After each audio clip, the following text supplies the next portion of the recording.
Hello and welcome to the Federal. I'm in Guna, a key district in Madhya Pradesh with regard to the elections that are due on the 17th of November for the 230-member Madhya Pradesh Vidhan Sabha. This is perhaps one of the most important districts to look out for in terms of the electoral outcome, because this used to be the district and is still considered the stronghold of Jyotiraditya Scindia, the Congress leader who went to the BJP and was instrumental in toppling the Congress's government led by Mr. Kamal Nath in 2020 when he walked away with 22 of his MLAs. Out of those 22 MLAs, there was an MLA from Guna, a constituency called Bamori, Mr. Madhya Pradesh. His constituency is just adjacent to where I am right now. There are two other constituencies here which are still considered to be Congress strongholds, but of a different camp, not belonging to Jyotiraditya Scindia, but those of Mr. Digvijay Singh, a two-term former Chief Minister. Those two constituencies are Raghogarh and Chachoura. Raghogarh is where Mr. Digvijay Singh's son, Jyotiraditya Singh, is contesting from again. He's the sitting MLA, former Minister for Urban Development in the Kamal Nath government. And Chachoura, a constituency that is currently represented by Digvijay Singh's younger brother, Mr. Lakshman Singh, who's a lawmaker of several terms, both in the Parliament and in the Lok Sabha and in the Vidhan Sabha. The Guna constituency is a reserved seat for scheduled caste candidates. And then you have Bamori, as I said, which currently is held by Mr. Madhya Pradesh, who had won it on a Congress ticket in 2018, went to the BJP in 2020 and won the seat again by an increased margin of over 47,000 votes on a BJP ticket. There are a number of issues at stake here in Guna, but then it's a contest in which the one key question that everybody in Guna seems to be asking is what will happen to Mr. Jyotiraditya Scindia after this election. Obviously, the stakes for Mr. Scindia are very high. The BJP is yet to declare its candidates on two seats in this district, the Guna seat as well as the Bamori seat.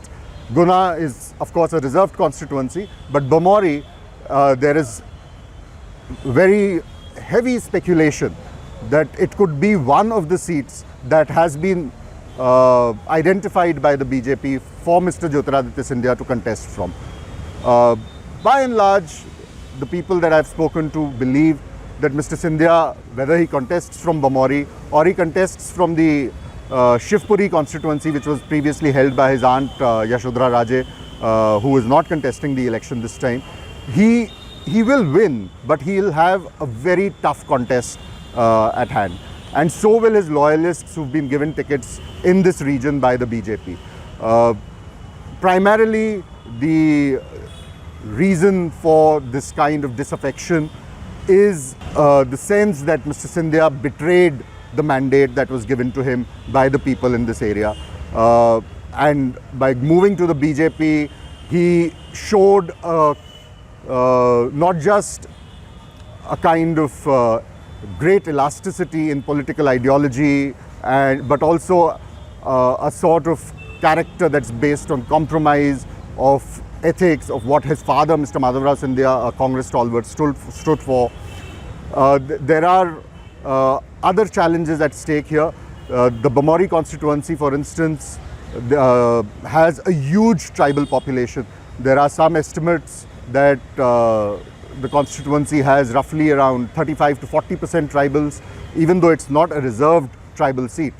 And the tribals seem to be up in arms against the BJP in general, but also Mr. Scindia, because they think that the 2018 elections, they had voted for a Congress candidate who was close to Mr. Scindia.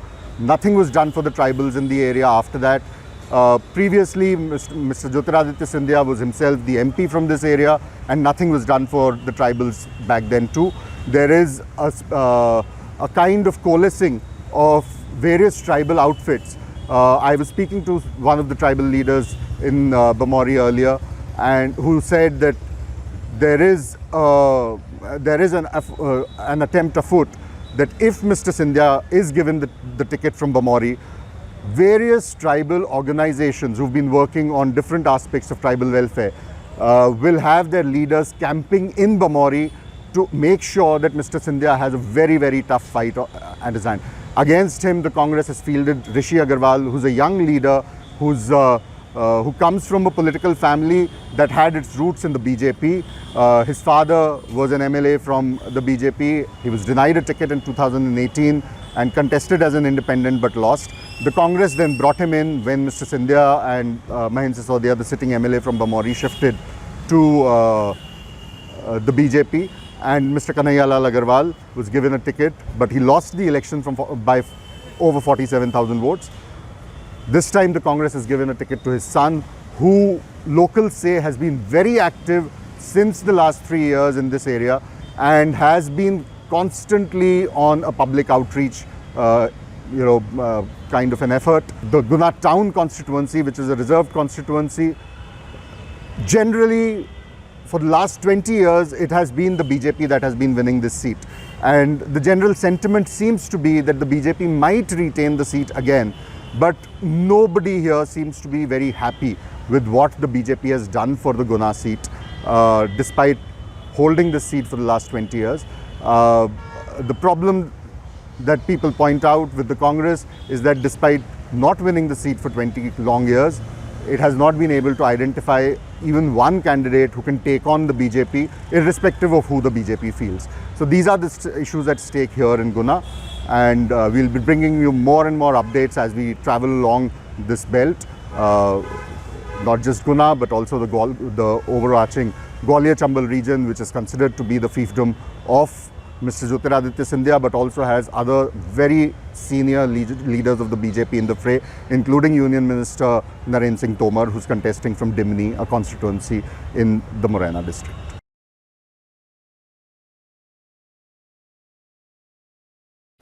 Subscribe to the Federal's YouTube page for more news and updates.